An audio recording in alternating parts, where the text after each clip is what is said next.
My brother Cameron got everything first. First bike. First car. First college acceptance letter framed on the wall. First real job with a salary mom could brag about at church. First everything. I was born second 3 years later, and spent my entire childhood hearing about Cameron's accomplishments while mine were footnotes. Cameron made honor roll again. Mom would announce at dinner. I made honor roll too, but nobody framed my report cards. Cameron played varsity football. Captain senior year. The local newspaper did a feature on him. Dad kept copies in his office for years. I played tennis. Made it to state finals junior year. Dad forgot to come to the match because he was helping Cameron move into his dorm at UNC. The pattern was set early. Cameron was the success story. I was the supporting character in his narrative. After high school, Cameron went to UNC on a partial academic scholarship. Studied business. Joined the best fraternity. Graduated with honors and 3 job offers. Chose a consulting firm in Charlotte. Started at $78,000. I went to a small liberal arts college 2 hours away. Studied economics and environmental science. An unusual combination that made Dad ask, "What kind of job does that get you?" I'm interested in sustainable development and coastal economics. So, nothing practical. I worked through college. Waited tables, tutored, did landscaping during summers. Graduated with $31,000 in student loans that I was determined to pay off as quickly as possible. Cameron graduated debt-free. Mom and Dad had covered what his scholarship didn't. My first job was with a marine conservation nonprofit in Miami. Salary, $34,000. I lived in a tiny studio apartment in a questionable neighborhood, ate ramen most nights, and spent my days working on coastal development policy. Cameron's consulting career flourished. By 25 he was making $110,000. Bought a condo in Charlotte's fancy South End neighborhood. Posted photos of it constantly. The skyline views, the rooftop pool, the granite countertops. At 25 I was living in the same studio, driving a 15-year-old Corolla, wearing thrift store clothes to work. Mom called it finding yourself. Dad called it not applying yourself. Cameron called it the struggle years we all go through. Except Cameron hadn't struggled. Not really. What they didn't know, what I never told them, was that I wasn't struggling. I was strategizing. My nonprofit work had connected me with developers, environmental lawyers, and coastal property owners. I learned how coastal real estate worked, how development rights functioned, how environmental regulations affected property values, how smart investors identified undervalued coastal properties. And I was saving everything. Every dollar beyond bare minimum living expenses went into investment accounts. I studied real estate markets obsessively, learned property law, networked quietly with investors and developers. At 27 I made my first purchase. A small beachfront lot in Wilmington that was tangled in environmental permitting issues. Bought it for $140,000. Used every dollar I'd saved plus a small loan. Spent 8 months navigating the permit process. Got approval for a small eco-friendly development. Sold the lot 18 months later for $380,000. Nobody in my family knew. They thought I was still working at the nonprofit, barely making rent. I took that profit and started investing strategically. More coastal properties with development potential. Small beach cottages that could be renovated. Lots that needed environmental clearance that I knew how to obtain. By 30, my real estate portfolio was worth $1.8 million. By 32, $4.2 million. My family still thought I was a struggling nonprofit worker living paycheck to paycheck. Cameron, meanwhile, made partner at his consulting firm. His salary climbed to $210,000 plus bonuses. He bought a bigger condo, got engaged to Melissa, a pharmaceutical sales rep. They posted endless photos of expensive dinners, weekend trips to Miami, wine tastings in Napa. I still lived simply. Moved from the studio to a 1-bedroom apartment above a surf shop. Drove a 5-year-old Honda. Wore shorts and t-shirts most days. Worked remotely now. I transitioned to consulting on coastal development projects while managing my growing property portfolio. At 34, I saw the opportunity I'd been waiting for.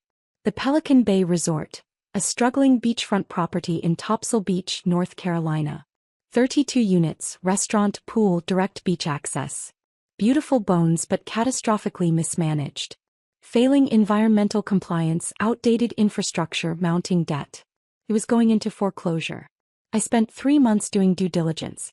Environmental assessments, structural surveys, financial analysis, development potential studies. The property needed $2.4 million in upgrades and environmental remediation. But it sat on 7 acres of prime beachfront. Once properly managed and brought into environmental compliance, it could be worth $18 to $22 million. I structured a complex acquisition. Used $3.1 million from my portfolio, brought in 2 silent investor partners, secured financing for the rest. Total acquisition and renovation budget, $11.7 million. At 35 years old, I became the majority owner of the Pelican Bay Resort. Spent the next 18 months executing a complete transformation. Environmental remediation. Infrastructure upgrades. Renovated all 32 units. Rebuilt the restaurant. New pool, new landscaping, new everything. But I did it sustainably. Solar panels, water reclamation systems, native plant landscaping, turtle-friendly lighting. The resort became a model for sustainable coastal development. Got featured in environmental tourism publications. Occupancy rates climbed to 87%. Revenue tripled.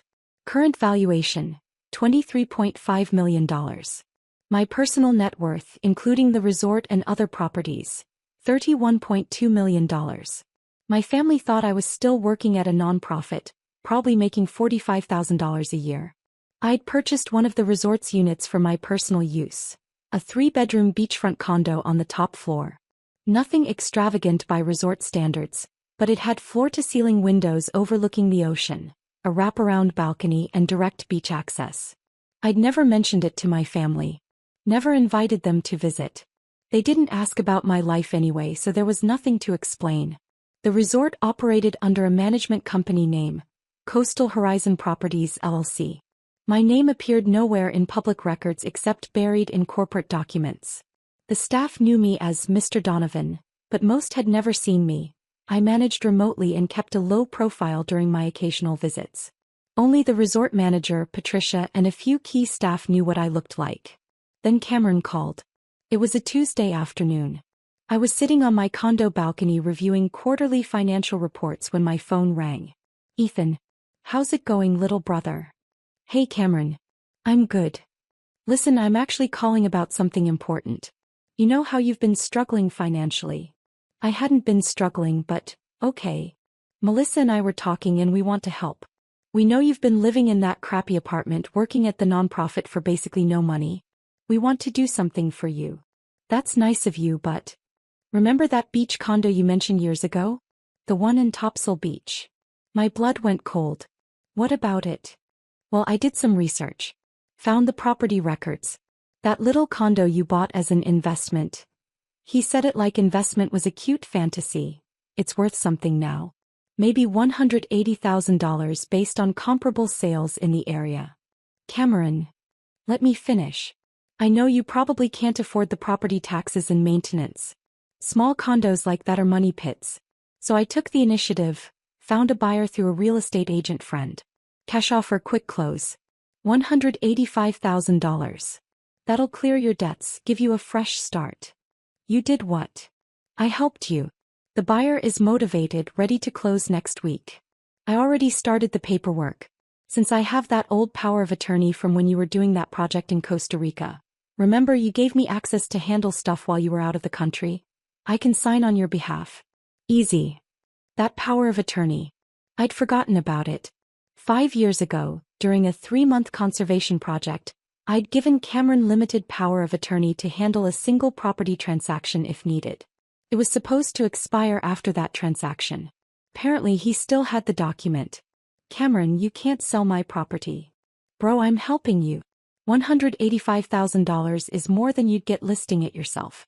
The buyer even waives inspection. You should be thanking me. I'm not selling. Ethan, be realistic. You can't afford to keep a beach condo. The taxes alone are probably killing you. Take the money, clear your debts, start fresh. Cameron, listen to me very carefully. That property is not for sale. You don't have authority to sell it. I have power of attorney. For a specific transaction that concluded 5 years ago. That authority expired. If you attempt to sell my property, you'll be committing fraud. Silence. Fraud? Jesus, Ethan, I'm trying to help you. Then stop. Don't sign anything. Don't talk to any buyers. Leave my property alone. Mom and Dad agree with me. We all think. You discussed my property with Mom and Dad? Of course. We're worried about you. This sale is the best thing for your financial situation. I hung up. Immediately called Patricia, my resort manager. Patricia, I need you to do something urgently. Someone may attempt to fraudulently sell my personal condo. I need security increased and I need documentation of ownership posted clearly. Mr. Donovan, I'll handle it immediately. Should I alert our legal team? Yes. And Patricia, the person attempting the sale is my brother. He's operating under an expired power of attorney. If he shows up at the property or contacts resort staff, I want to be notified immediately. Understood, sir. I sat on my balcony watching the waves, processing what Cameron had tried to do. My phone buzzed. Family group chat. Cameron, just tried to help Ethan sell his little condo. He got defensive. Mom, he's probably embarrassed about his financial situation. Dad, the sale sounds smart. Maybe we should talk to him together. Cameron, I already found a buyer. $185,000 cash. Should have the deal done by next week. Mom, that's wonderful. He needs the money. I stared at the messages. They were planning to force through a sale of my property. Property worth. I pulled up recent appraisals. Approximately $1.2 million, since it was a premium unit in a now luxury resort. They were trying to sell my $1.2 million condo for $185,000. I didn't respond to the group chat. Instead, I called my attorney. David, I need help with a family situation that's about to become a legal situation. After explaining everything, David was quiet for a moment. Ethan, to be clear, your brother is attempting to sell your personal residence, which is part of a resort you own, for a fraction of its value, using expired legal authority? Correct. That's attempted theft, fraud, and possibly real estate fraud. We need to shut this down immediately. Over the next 24 hours, David worked quickly. Sent cease and desist letters. Contacted the buyer's agent, who was shocked to learn the actual value and ownership situation. Filed notices with the county recorder's office. Prepared documentation for potential criminal charges. Then Cameron showed up at the resort. Patricia called me at 2 p.m. Wednesday. Mr. Donovan, your brother just arrived at the front desk with a real estate agent and a couple who appear to be buyers. He's demanding access to your condo to show it. Don't grant access. I'll be there in 15 minutes. I was already at the resort, had been staying in my condo since Cameron's call, anticipating this exact scenario. I took the elevator to the lobby. Wore what I always wore, shorts, t-shirt, flip-flops. Looked like any other beach bum, not the owner of a $23.5 million resort. Cameron stood at the front desk arguing with Patricia. Behind him, a nervous real estate agent and a middle-aged couple who looked excited about buying a beach condo. I don't care about your policies, Cameron was saying loudly. I have power of attorney for the owner. I'm authorized to access the property. Patricia remained calm. Sir, as I've explained, that power of attorney is expired and invalid. We cannot grant access without Mr. Donovan's explicit permission. This is ridiculous. It's my brother's condo. He's just being difficult because he's embarrassed about his finances. I approached the desk. Hey, Cameron. He spun around. Ethan. Finally. Tell your desk clerk here to let us see the condo. These are the buyers, Tom and Sandra. They're ready to make an offer. I told you the property isn't for sale. Ethan, come on. Be reasonable. $185,000 is a great price for a small condo like this. The real estate agent was looking around the resort lobby. The marble floors, the custom lighting, the oceanfront views through floor-to-ceiling windows. You could see her recalculating. Mr. Donovan, she said carefully. Can I ask what comparable sales you're basing your valuation on? Because this resort appears to be quite upscale and... The condo isn't for sale at any price, I said. Cameron grabbed my arm. Stop being stubborn. You need this money. We're trying to help you. Patricia cleared her throat. Mr. Cameron Donovan, I need to inform you that resort security has been notified of this situation. Additionally, our legal team has prepared documentation regarding your attempted fraudulent sale of resort property. Cameron stared at her. Resort property? It's my brother's condo. Yes, Patricia said calmly. Your brother's private residence, which happens to be within the Pelican Bay Resort, which your brother owns. The silence was deafening. What? Cameron said. I'm the owner of the Pelican Bay Resort, I said quietly. Have been for 3 years. The condo you're trying to sell for $185,000 is worth approximately $1.2 million and is my private residence. Cameron's face went through several colors. You own this resort? All 32 units, the restaurant, 7 acres of beachfront property. Current valuation, $23.5 million. The real estate agent made a small choking sound. Tom and Sandra, the potential buyers, were backing away slowly. That's impossible, Cameron said. You work at a nonprofit. You drive a shitty car. You live in a crappy apartment. I live here, I corrected. The apartment in Wilmington is an investment property I rent out. This is my primary residence. Has been for 2 years. But you don't have money. Mom and Dad said. Mom and Dad assumed. You all assumed. I never confirmed anything. You just never asked enough questions to learn the truth. Patricia had her tablet out. Mr. Donovan, should I brief your brother on the legal situation? Our attorneys have prepared quite comprehensive documentation. Please. Patricia turned to Cameron. Mr. Cameron Donovan, you have attempted to sell property you don't own, using expired legal authorization, for approximately 15% of its actual value. This constitutes attempted fraud, real estate fraud, and theft. Our legal team has prepared criminal complaints with local law enforcement and civil suits for damages. Cameron's face had gone pale. I was trying to help him. By stealing his property? I asked calmly. I didn't know. You let me think you were broke. You assumed I was broke. You never asked about my actual financial situation.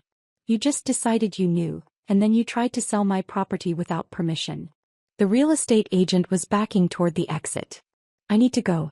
I had no idea about any of this. My client was told this was a legitimate sale. Your client was told correctly by my brother that this was my property, I said.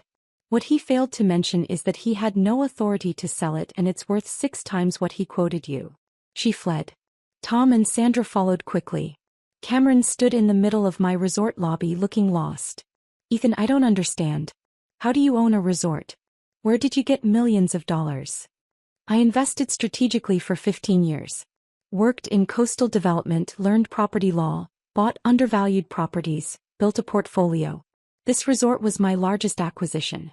Bought it in foreclosure, renovated it, turned it around. But you live like you're poor. I live simply because I don't need to impress anyone. I drive a reliable car because I don't care about status symbols. I wear shorts and t-shirts because I live at the beach. None of that has anything to do with my net worth. Which is what? His voice was hollow. Around $31 million, mostly in property equity. He sat down heavily on one of the lobby's custom furniture pieces. A chair that cost $2,400. Jesus Christ. Patricia's phone buzzed. Mr. Donovan, local police are here. They'd like statements regarding the attempted fraud. 2 officers entered the lobby. I spent the next hour giving statements, providing documentation, walking them through Cameron's attempted sale. Cameron sat silently through all of it, looking increasingly devastated as the legal implications became clear. After the police left, with documentation and a promise to review the case with the DA, Cameron finally spoke. Am I going to jail? That depends on several factors, I said. Whether the DA decides to prosecute. Whether you make restitution for damages. Whether I decide to press charges. You'd send your own brother to jail? You tried to steal property worth over $1 million from me. What would you call that? A mistake. I thought I was helping. You thought you knew better than me about my own life and my own property. You assumed I was incompetent and needed your rescue. You never asked permission. You just decided. Mom's voice came from behind us. What is happening? I turned. Mom and Dad stood in the lobby entrance looking confused. Mom. Dad. What are you doing here? Cameron called, Dad said. Said there was some confusion about the condo sale. We came to help mediate. There's no confusion, I said. Cameron attempted to sell my property. This condo in this resort that I own, without my permission, using expired legal authorization for a fraction of its value. This resort. Mom looked around slowly. Ethan, what is Cameron talking about? You owning a resort. Patricia stepped forward. Mr. and Mrs. Donovan, I'm Patricia Chin, resort manager. Your son Ethan is the owner of the Pelican Bay Resort. Has been for 3 years. He acquired the property in foreclosure and executed a comprehensive renovation that transformed it into one of the region's premier sustainable coastal resorts. Mom sat down next to Cameron. Both of them staring at me like I was a stranger. Dad walked to the lobby windows, looking out at the pristine beach, the renovated pool area, the restaurant terrace. You own all of this? Yes. How? 15 years of strategic real estate investment. Started with a small lot in Wilmington, built from there. I specialize in coastal properties with environmental challenges that I know how to resolve. But you work at a nonprofit, Mom said weakly. I did. Past tense. 10 years ago. I've been a private consultant and property investor for the last decade. You just never asked about my current work. We thought you were struggling, she said. Why? Because I don't post photos of expensive dinners on social media? Because I don't drive a luxury car? Because I don't talk about money constantly like Cameron? Cameron flinched at that. You let us think you needed help, Dad said. I let you assume what you wanted to assume. You needed me to be the struggling younger brother so Cameron could be the successful one. It made the family dynamics work. I didn't correct you because honestly, it was easier than dealing with your expectations. We would have been proud of you. Mom said. Would you? Or would you have just treated me differently? Started asking for money, wanting investments, expecting me to solve your problems? I've seen what happens when families find out someone is wealthy. It changes everything. Patricia's tablet buzzed. Mr. Donovan, your attorney is on video call. He'd like to discuss next steps. I took the call in my private office, a small space off the main lobby that most guests didn't even know existed. David appeared on screen. Ethan, the DA is very interested in this case. Attempted real estate fraud for this amount is serious. What do you want to do? I thought about it. About Cameron sitting in my lobby, devastated. About my parents, confused and hurt. About 15 years of being underestimated. What are the options? Full prosecution, he could face felony charges, prison time. Or we can negotiate a settlement. Restitution, formal admission of wrongdoing, restraining orders regarding your property, probation. What's your recommendation? Honestly, he's your brother. If you want to preserve any family relationship, settlement is probably better. But that's your call. What he did was serious enough to prosecute fully. Let me talk to him first. I'll call you back. I returned to the lobby. My family sat together on the expensive furniture, looking small and lost. Cameron, let's talk. Privately. We walked out to the beach. The sun was setting, turning the water gold and pink. My beach. My resort. My success that nobody had believed in. I'm sorry, Cameron said immediately. I genuinely thought I was helping. I had no idea you were successful. You seemed like you were struggling and I wanted to fix it. Why did you think I was struggling? Because you live simply. Because you don't talk about money. Because you're not showy like. He stopped. Like you. I finished gently. Yeah. Like me. I base everything on appearances. The condo, the car, the social media post. I measure success by visible status. You don't do any of that, so I assumed you had nothing. I have everything that matters to me. Business I built. Properties I love. Work that aligns with my values. Financial security. Peace. And a family that completely misunderstood you. Yes. We walked in silence for a while. What happens now? Cameron asked. The DA thing. Am I going to prison? That depends. On what? On whether you understand what you did wrong. Not just the illegal part. The fundamental assumption that you knew better than me about my own life. I do understand. I really do. I made assumptions based on appearances and almost destroyed something you built. I'm so sorry, Ethan. I need more than sorry. I need real change. Can you do that? What kind of change? Stop measuring success by status symbols. Stop assuming you know better than other people about their lives. Stop trying to fix things that aren't broken. Can you do that? He was quiet for a long time. I can try. I want to try. Then here's what happens. You make formal restitution, $50,000 for legal fees, damages, and my time dealing with this mess. You attend counseling to address why you felt entitled to control my property. You stay away from all my business affairs unless explicitly invited. Any violation of those terms and I prosecute fully. Understand? Yes. All of it. I'll do it. And Cameron, if we rebuild a relationship, it has to be real.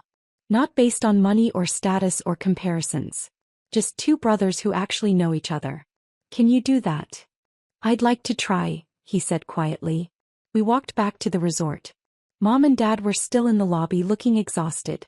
We're going to handle this privately, I told them. Cameron will make restitution and we'll work on rebuilding trust. But we need to establish some boundaries. What kind of boundaries? Mom asked. You don't get to make assumptions about my life anymore. You don't get to decide what's best for me. You don't get to treat me like the struggling younger brother who needs rescue. If you want a relationship with me, it has to be based on who I actually am. Dad nodded slowly. Fair. More than fair. We owe you a massive apology, Ethan. 4 years of not seeing you. I accept the apology. But apologies are just words. I need to see changed behavior. You will, Mom promised. Can we start over? Really get to know you? Maybe. But not today. Today I need you all to leave. Let me process this. They left slowly, Cameron looking back twice with an expression I'd never seen before. Genuine remorse mixed with something like respect. Patricia approached after they'd gone. Mr. Donovan, you handled that with remarkable grace. Thanks, Patricia. Can you do me a favor? Anything. Increase security on my personal residence. Change all access codes. And brief the entire staff. If any member of my family appears on property without my explicit permission, I want to be notified immediately. Consider it done. And sir? For what it's worth, the entire staff is incredibly proud of you. What you built here, how you handled this situation. You're an exceptional leader. I went back to my condo. Stood on the balcony watching the waves, processing everything. My phone buzzed. Text from Cameron. Transferred the first installment of restitution. $10,000. We'll send the rest over the next few months. Starting counseling next week. Thank you for giving me a chance. Then Dad, your mother and I are staying in Wilmington tonight. Can we take you to breakfast tomorrow? No assumptions, no advice. Just listening. I responded to Dad, breakfast works. 9 a.m. There's a cafe in Wilmington I like. I'll text you the address. To Cameron, I didn't respond yet. Words were easy. I needed to see sustained changed behavior. Over the next 3 months, things shifted slowly. Cameron paid the full restitution. Started therapy. Called me weekly, actually asking about my work, my life, my thoughts. Stopped posting showy social media content. Started examining his own relationship with status and success. Mom and Dad visited monthly. Real visits where they asked real questions. Toured my properties. Met my staff. Learned about my work in sustainable development. Started understanding who I actually was rather than who they'd assumed I was. The DA reviewed the case and decided not to prosecute given the restitution and family resolution. The buyer and real estate agent dropped out of the picture entirely, having learned their lesson about due diligence. 6 months after Cameron's attempted sale, he called me from his therapist's office. Can I ask you something? Sure. Do you forgive me? Really? I thought about it. I'm working toward forgiveness. It's a process. You tried to steal from me, but you've been doing the work to change. Keep doing that work and we'll get there. Fair. Hey, can I ask you something else? Go ahead. How did you do it? Build all this while we were so busy dismissing you. I stopped needing your validation. Once I realized your approval didn't matter, that I was building for myself, not for an audience, everything became easier. I could focus on the work instead of the performance. That's actually really wise. Therapy's helping you, huh? He laughed. Yeah. Turns out I have some issues with external validation and competitive comparison. Who you? I knew. But I'm glad you're figuring it out. We talked for another hour. Real conversation. Getting to know each other as adults rather than as the roles we'd been assigned as kids. A year after the attempted sale, I invited my family to the resort for Thanksgiving. Gave them real rooms. Nice ones, not my personal residence. Showed them around properly. Let them see what I'd built. At dinner, Dad raised his glass. I want to propose a toast. To Ethan, who built something extraordinary while we were too blind to see it. We're sorry for the years we missed. And we're grateful for the second chance. Everyone drank. Even Cameron, who added, and I'm sorry for almost destroying it through my own stupidity and entitlement. You didn't destroy it, I said. You revealed it. Maybe that needed to happen. Mom was crying. We're so proud of you. Thank you. But I don't need you to be proud. I need you to see me. The real me. That's all I've ever needed. We see you now, she promised. Maybe they did. Or maybe they were starting to. Either way, I had what mattered most. A business I'd built, a life I loved, and finally, a family relationship based on reality instead of assumptions. Cameron never tried to sell my property again. In fact, he became one of my most trusted advisors. His business background, combined with his new self-awareness, made him genuinely helpful. We rebuilt our relationship slowly. Not based on competition or comparison, but on actual respect and understanding. And every time I stood on my balcony watching the sunset over my resort, I thought about how close I'd come to losing it all to someone who thought they knew better. But I hadn't lost it. Because I'd built something strong enough to withstand even family assumptions. And that was worth more than any amount of money. Even $31.2 million.